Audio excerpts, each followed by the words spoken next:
Ladies and gentlemen, I'm Professor Fred Ogolla.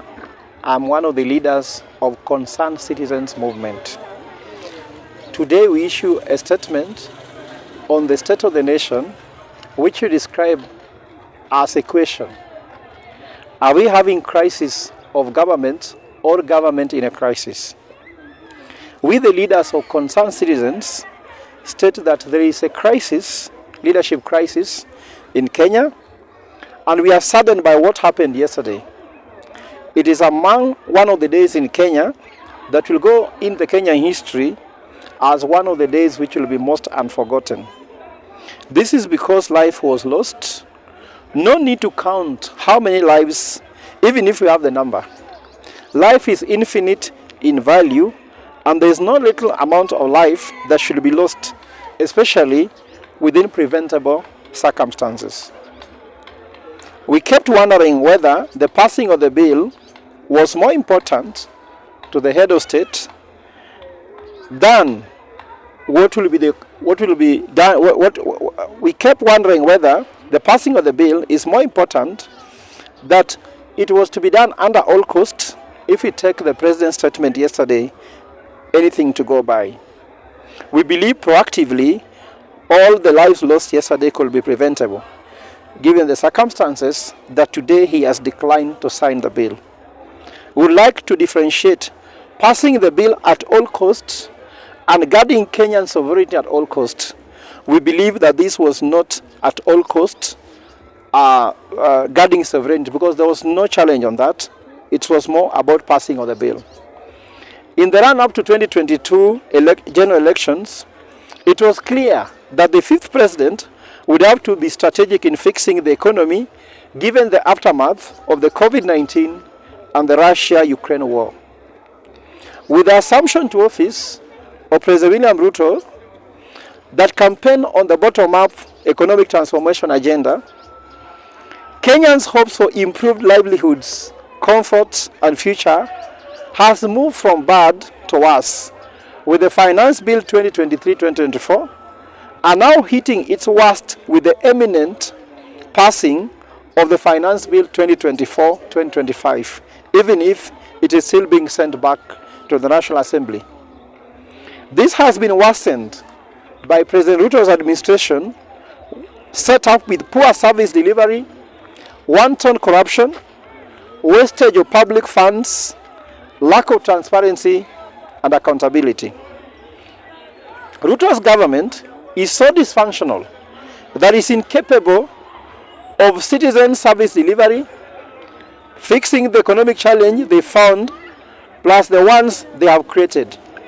In that regard, we have two crises in Kenya.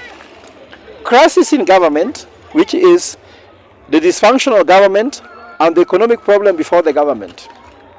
These two crises is a double tragedy that has led to the emergence of the Gen Z's revolution as concerned citizens of Kenya.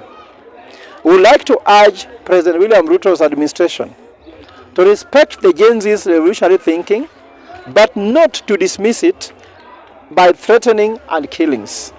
We are also parents, just like the President and the First Lady are parents.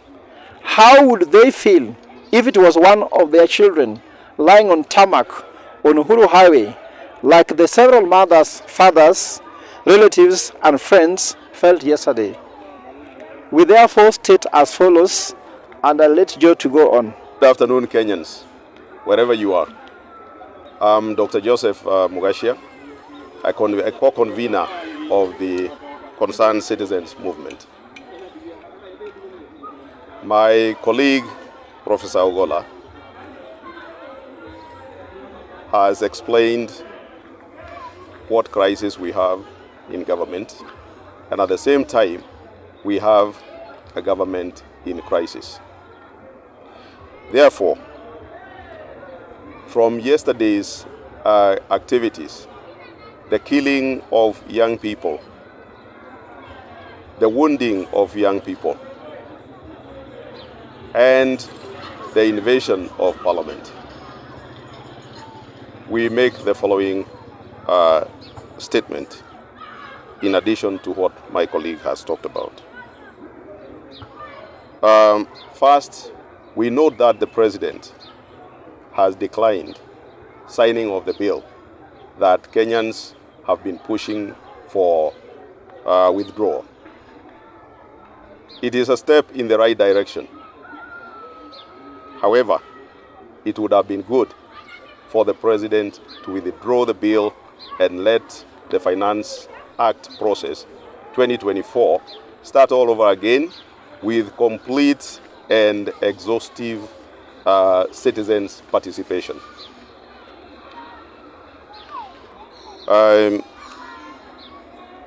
Having said that, we will watch and we hope Parliament will do the right thing and listen to what Kenyans are telling them. We are tired of being taxed arbitrarily. We are tired of being overtaxed.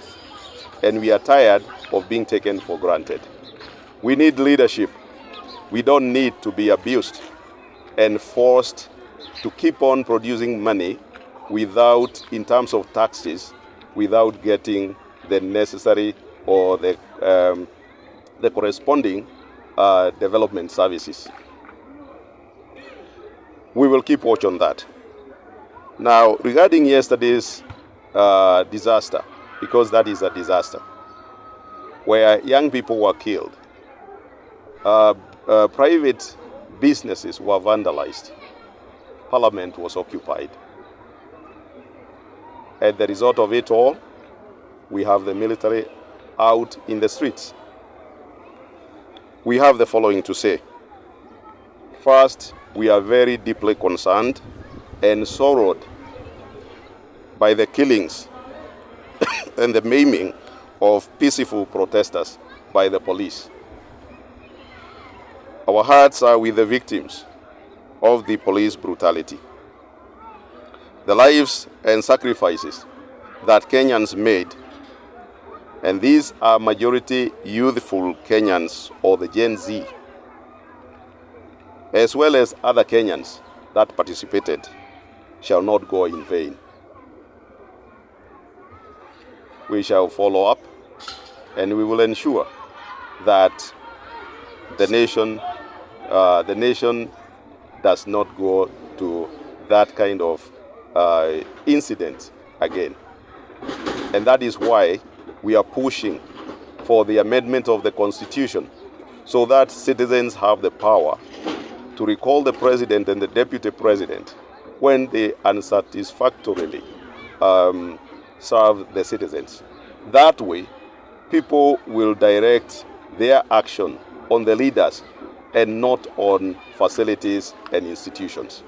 Because people will know that they have the power to control their leaders when they go in excess of what they have been assigned. We note also with deep concern that some in the protest group broke the peace and entered a protected area, that is Parliament, where they vandalized and also scared the legislators. We call for peaceful protests and respect of both public and private facilities in accordance with the law and democratic governance. We call upon all protesters to voice their concerns in peace and avoid any action that demonstrates willful violation of the law. This is a responsibility for all of us. So the demonstrators must be peaceful and the police must be restrained. The security agents, not only the police, now we have the military on the streets. Everybody must be restrained and follow the law. Our concerns are about bad leadership, oppressive and thieving leaders, not about infrastructure and institutions. All concerned citizens and any other protesters must therefore fight with their voices, thoughts, and peaceful movement, and not fire and physical damage. Kenyans, we all need those facilities. We cannot talk of bad governance, and we are looking for good governance, and then we are destroying what we have built over many years. Development is an incremental activity. You don't wake up and you find a new building. You build it over time. You don't wake up and find an institution. You build them over time. So by being violent and destroying these institutions and facilities, then we are escalating poverty, not bringing in good governance. We, however, note that those who came in, those who broke into parliament, we don't know if they were part of the protesters or they were plants in the group, or they were criminals. We note that the president has stated yesterday in his speech that there are criminals who infiltrated the demonstrators. We would like to believe the president, and we would like him to produce the criminals because he has the machinery. If he knows there are criminals, then he must be having their identity. We do not want generalization. We want the criminals to be identified and prosecuted according to the law. So that is the work of the police, to protect the peaceful demonstrators.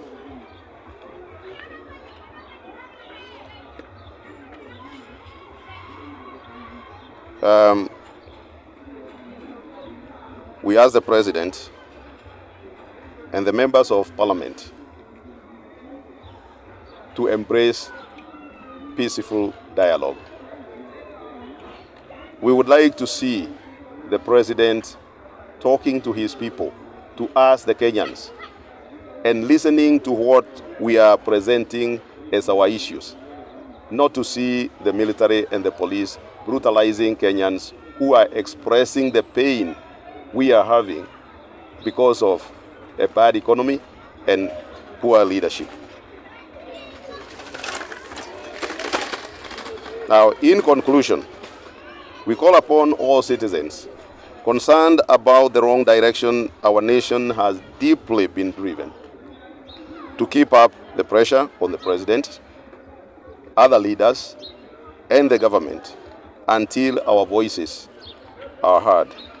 We remain focused on tangible constitutional change, and we will keep pushing for the change in the constitution so that we are able to oversight our leaders directly by amending Chapter 1 of the Constitution of Kenya, which says sovereign power belongs to the people. They exercise it directly or through delegation to leaders. I would like to tell people, I've had a lot of people, including very senior leaders, telling us that we donate power to the leaders. Kenyans, we never donate power to leaders. We only delegate. When you donate, you can't recall it. If you give somebody blood, that is a donation. You cannot go back and reclaim your blood. So, in this matter, we delegate our power, our sovereign power, to the leaders, and we never donate. That is why we are saying, in the change of the constitution, tumeona tuko na madaraka lakini hatuna mamlaka. Mamlaka ya kuamua vile viongozi wamefanya kazi na vile tutafanya na wao. Kwa hivyo tunasema hakuna madaraka bila mamlaka. So until we get the power to make decisions, we are not resting. I call upon Kenyans to support this initiative, and let us change the constitution, and we have the madaraka, that is the self-rule, so that we can have the mamlaka, that is the power to decide. God bless you, and God bless Kenya. Thank you very much.